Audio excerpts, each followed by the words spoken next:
Hey everybody, welcome to Module 2. This week we are going to be focusing on how policies impact children. Again, we are starting off on the home page, and when we scroll down on the home page, we will find our Module 2 button at the bottom. Once you click on that, it will take you to all of the materials that you will need for this Module 2. As you can see, on this page, there are more readings this week than last. You will have to complete chapters 4 and 9 in the textbook. Again, that's chapters 4 and 9 in the textbook. Then obviously watching this little mini lecture, which you are doing right now, and then also read these materials right here. So you will have to read materials on Medicaid, on CHIP, on the National School Lunch Program, and on WIC. So each of these are active links. You can click on them and they will take you to the readings that you need to complete. Once you have reviewed all of these materials, then you can go to the very bottom of this page, click on discussion board to complete the discussion board, click on quiz to complete the quiz. All of the assignments this week are again due on Sunday at 11:59 p.m. So please give yourself adequate time to review all of the materials and then complete the assignments. What I'd like to do now is quickly review a PowerPoint with you. That PowerPoint can be reviewed right here. Again, if you want to access this PowerPoint later without having to view the video, you can certainly do that. Okay, let me pull in the PowerPoint so we can look at it together. There we go. I'm going to put my face at the bottom for now. Okay. So again, this week we are focusing on policies that impact children specifically. When we think about kids in the United States, poverty is a huge problem. So 43% of kids in the United States live in poverty. That's a staggering number. Again, that's almost half of the children in this country that are living in poverty.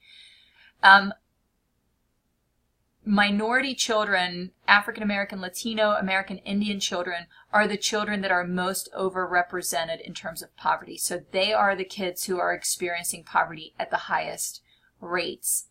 When we look at all the people living in poverty, about 33% of those people, of all the people living in poverty, are actually children. And another statistic that's quite staggering is that 1.6 million children in our country are reported homeless every year. So that is staggering and quite sad.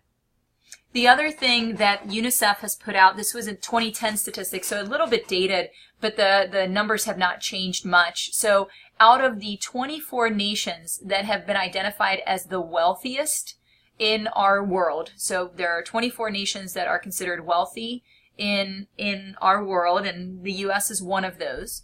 Out of those 24 nations, the U.S. ranked between 19th and 23rd out of 24, so at the very bottom of the pack, in the areas of health, education, and well-being for children. So let me say that again, because that's really sad, that out of the 24 nations in our world who are considered wealthy, we rank between 19th and 23rd in terms of health, education, and well-being of our children. It's very disconcerting. Another disconcerting statistic is that among kids who live in poverty, 22% of them will fail to complete high school. That's as compared to 6% of kids who don't live in poverty.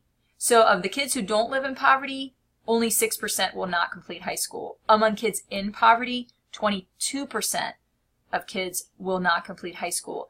That, of course, has huge implications for their potential for earnings later in life.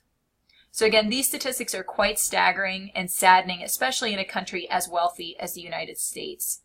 If we just bring it home a little bit more and look at the statistics in Kentucky and Ohio, what we see is that in Kentucky, 26% of our kids live in poverty, and in Ohio, about 21.3% of kids live in poverty. So that means that between 1 in 5 and 1 in 4 children in Kentucky and Ohio are living in poverty. So if you're looking around a classroom, for instance, then 1 in 5 to 1 in 4 of those kids are experiencing poverty.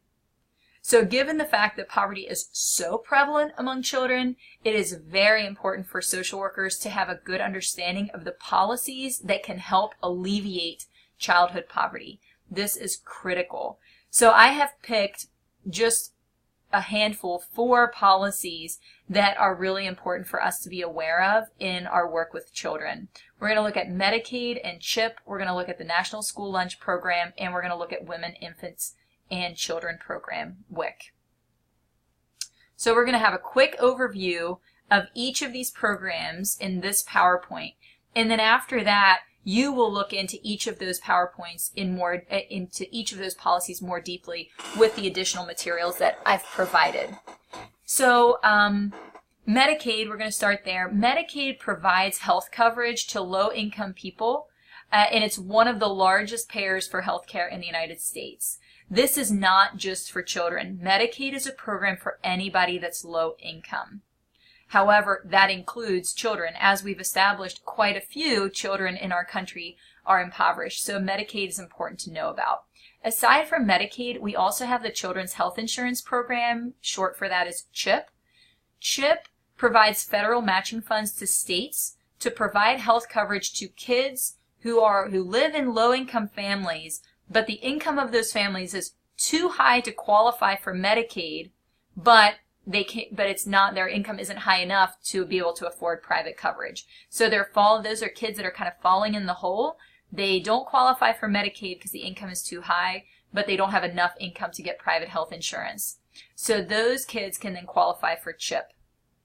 Both of those programs are housed within the U.S. Department of Health and Human Services. The federal government provides broad guidelines and oversights for those policies. However, the policies are tailored and implemented at the state level. Then when we look at the National School Lunch Program, so the National School Lunch Program is implemented by the U.S. Department of Agriculture. They define the National School Lunch Program as a federally assisted meal program that operates in public and nonprofit private schools and in residential child care facilities or institutions. And the goal is to provide nutritionally balanced, low-cost, or free lunches to kids each school day.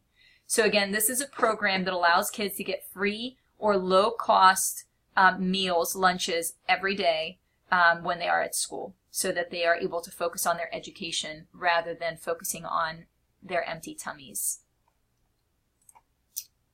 Then we have WIC, Women, Infants, and Children Program. This program is also implemented by the U.S. Department of Agriculture.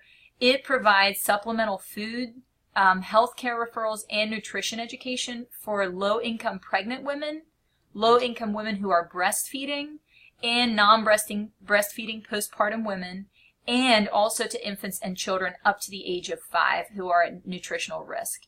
So again, they provide food assistance for women who are pregnant, women who have just had a baby, and for kids up to 5 years old. So that's another program that's important for us to look at in more detail. So again, for this module, you are going to read chapters 4 and 9 out of our textbook. You're going to read the supplemental materials about Medicaid, CHIP, the National School Lunch Program, and WIC.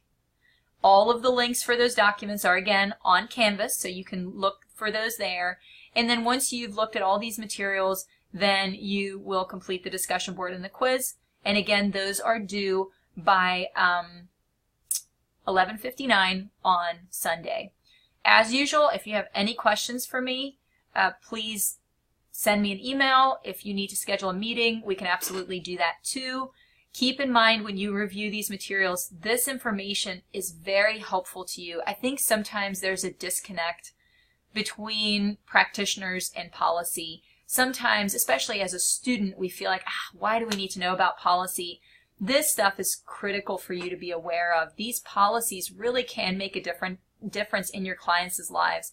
And as we talked about last week, our system is so fractured. It's so difficult for parents, for instance, low-income parents, to be aware of all of these programs that are available. So as social workers, it's our ethical responsibility to be aware of these programs so that we can educate our clients and link them to any resources that could benefit them and their children. So again, keep that in mind, keep the importance of this topic in mind, as you review each of these different policies that are essential to the well-being of the children in this country. All right, have a great week, and I'll be back with another video next week. Bye.